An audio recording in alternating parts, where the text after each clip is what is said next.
So hello and welcome to the series, and this is the Pseudocode series where we'll be looking at everything pseudocode. So this is going to be the synopsis, or basically the overview of what we'll be looking at for the pseudocode series. So we'll be looking at everything from indentation all the way through to custom types, all the way through to string manipulation, case statements, that is selection. And also we'll conclude by looking at file handling. So without further ado, let's actually go ahead and jump into the very first episode where we'll be looking at indentation.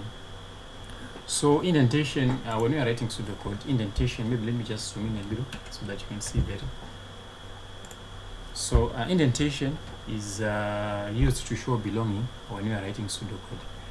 And basically it's going to be written in such a way that whenever you have certain sections of your pseudocode indented by a couple spaces inwards, you would know that those statements, they belong to a statement that came before them. So like for instance, I know we haven't looked at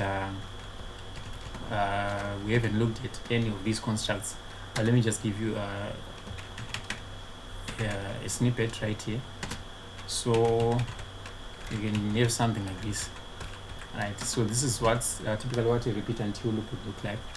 So what you would do is you would have the keyword repeat right here, right? Then you want to repeat your segment of code, or rather the code to repeat would come inside of the repeat until body, just like that.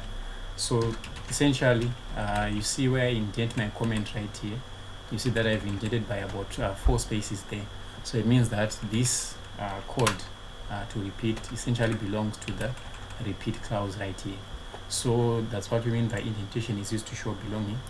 Then another thing is that where it is not possible to fit a statement on one line, any continuation lines are indented by 2 spaces.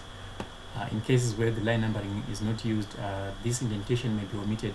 So sometimes you might find out that you are writing a line of code that's going to run all the entire length of your page, as it were, and should that line still should you run out of space without finishing the declaration of that line, you would typically want to indent by 2 spaces. So remember here I've indented with about 4 spaces.